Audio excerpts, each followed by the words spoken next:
পররাষ্ট্র উপদেষ্টা মো. তৌহিদ হোসেন বলেছেন, বাংলাদেশ 8,000-এর মতো রোহিঙ্গা অনুপ্রবেশ করেছে। মিয়ানমার থেকে কিভাবে এই অনুপ্রবেশ ঠেকানো যায় তা নিয়ে আগামী 2-3 দিনের মধ্যে উপদেষ্টা পরিষদে আলোচনা হবে। আজ মঙ্গলবার বিকেলে পররাষ্ট্র মন্ত্রণালয়ে সাংবাদিকদের প্রশ্নের উত্তরে তিনি এ তথ্য জানান।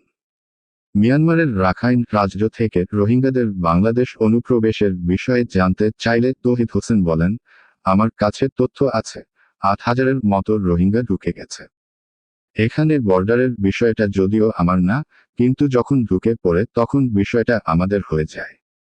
এটা নিয়ে আসলে আগামী 2-3 দিনের মধ্যে সিরিয়াস আলোচনা হবে মন্ত্রিপরিষদে এবং এটা কিভাবে ঠেকানো যায় সেটা আমাদের চেষ্টা করতে হবে। পররাষ্ট্র উপদেষ্টা বলেন, নীতিগতভাবে আমরা কোনো রোহিঙ্গাকে নতুন করে আশ্রয় দেব না, যদিও দুঃখ লাগে কথাটা বলতে, কিন্তু আমাদের জন্য সাধ্যের অতীত, আর পারবো না তাদের আশ্রয় দিতে। সর্বশেষ বাংলাদেশ আরও 8,000 রোহিঙ্গা বাংলাদেশ অনুপ্রবেশ করেছে, পররাষ্ট্র উপদেষ্টা। কূটনৈতিক প্রতিবেদক ঢাকা। প্রকাশ 3রা সেপ্টেম্বর 2024, রাত 9:30। ফলো করুন। পররাষ্ট্র মন্ত্রণালয়ে সাংবাদিকদের বিভিন্ন প্রশ্নের উত্তর দেন। 3রা সেপ্টেম্বর। পররাষ্ট্র মন্ত্রণালয়ে সাংবাদিকদের বিভিন্ন প্রশ্নের উত্তর দেন। 3 সেপ্টেম্বর। ছবি পররাষ্ট্র মন্ত্রণালয়ের সৌজন্যে। পররাষ্ট্র উপদেষ্টা মো. তৌহিদ হোসেন বলেছেন, বাংলাদেশ 8,000-এর মতো রোহিঙ্গা অনুপ্রবেশ করেছে। মিয়ানমার থেকে কিভাবে এই অনুপ্রবেশ ঠেকানো যায় তা নিয়ে আগামী 2-3 দিনের মধ্যে উপদেষ্টা পরিষদে আলোচনা হবে। আজ মঙ্গলবার বিকেলে পররাষ্ট্র মন্ত্রণালয়ে সাংবাদিকদের প্রশ্নের উত্তরে তিনি এ তথ্য জানান। মিয়ানমারের রাখাইন রাজ্য থেকে রোহিঙ্গাদের বাংলাদেশ অনুপ্রবেশের বিষয়ে জানতে চাইলে তৌহিদ হোসেন বলেন, আমার কাছে তথ্য আছে, 8,000-এর মতো রোহিঙ্গা ঢুকে গেছে। এখানে বর্ডারের বিষয়টা যদিও আমার না, কিন্তু যখন ঢুকে পড়ে তখন বিষয়টা আমাদের হয়ে যায়।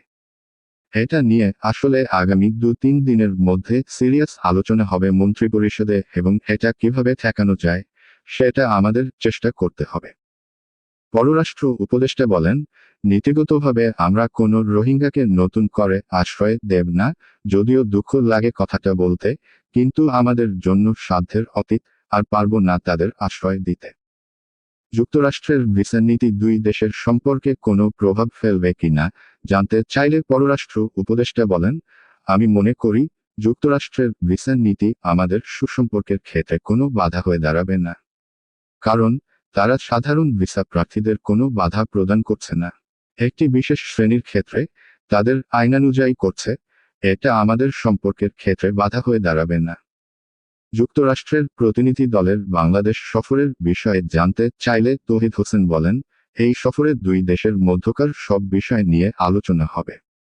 র্যাবের ওপর নিষেধাজ্ঞার ইস্যুটি থাকছে কিনা এখনো নিশ্চিত নই। এক প্রশ্নের উত্তরে পররাষ্ট্র উপদেষ্টা জানান, যুক্তরাষ্ট্রের কাছে সহযোগিতা চাওয়া হবে, তবে কোন পদ্ধতিতে সেটা অর্থ উপদেষ্টা বলতে পারবেন।